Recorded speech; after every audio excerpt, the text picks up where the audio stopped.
ജലശയനം. ജലത്തിനു മുകളിൽ ആയാസരഹിതമായി എത്ര നേരം വേണമെങ്കിലും കിടക്കാൻ കഴിയും. ഇത് ചെയ്യുവാൻ വേണ്ട മുൻകരുതലുകളിലൊന്ന് നീന്താൻ അറിഞ്ഞിരിക്കണം എന്നതാണ്. നീന്തൽ അറിയാത്തവർക്കും പരിശീലിക്കാം. യോഗ ചെയ്യുമ്പോൾ നാം ഓരോ ആസനത്തിന് ശേഷവും ശവാസനം ചെയ്യണമെന്നുള്ളതാണ് ആചാര്യ നിർദ്ദേശം. ഇത് 2 സത്യങ്ങളെ നമുക്ക് വെളിവാക്കുന്നുണ്ട്.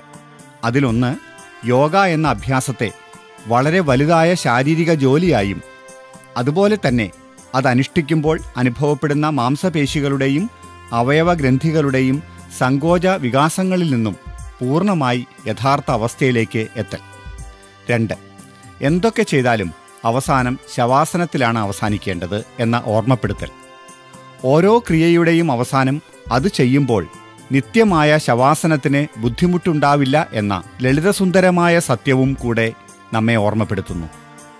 വാതായന വൃക്ഷാസനം ചെയ്യുന്ന വിധം.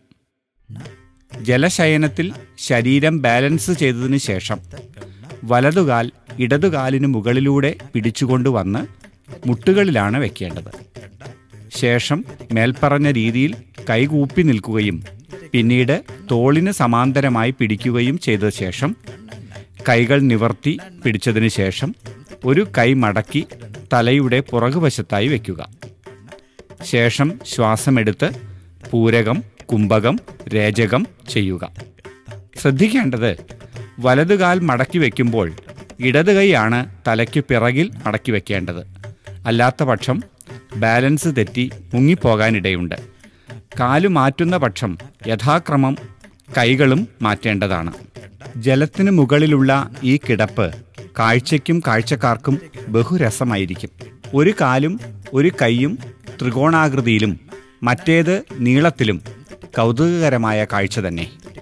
ഗുണങ്ങൾ: കാൽമുട്ടുവേദന ശമിക്കാൻ നല്ലതാണ്. മുട്ടുവേദനയുള്ളവർക്ക് പ്രയാസം കൂടാതെ ഇത് ചെയ്തു തുടങ്ങാം. വൃക്ഷാസനം ചെയ്യാൻ ബുദ്ധിമുട്ടുള്ളവർക്ക് ഈ ആസനം ചെയ്ത് പതുക്കെ വൃക്ഷാസനത്തിലേക്കും പിന്നീട് മറ്റുള്ള ആസനങ്ങൾക്കുള്ള ചവിട്ടുപടിയായും ഈ ആസനത്തെ കാണാവുന്നതാണ്.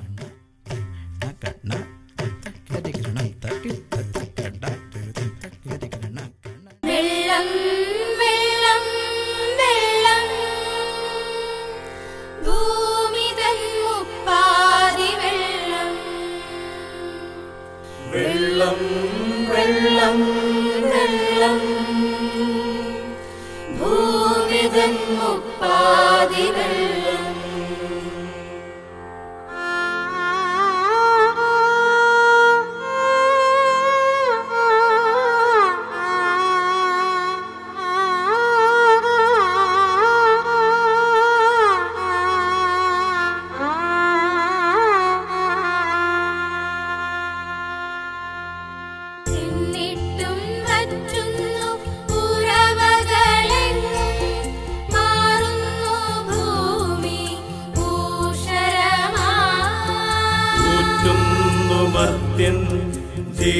ജീവജലത്തിനെ ഊറ്റുന്നു പിന്നെ ഭൂമിതൻ പ്രാണനെ.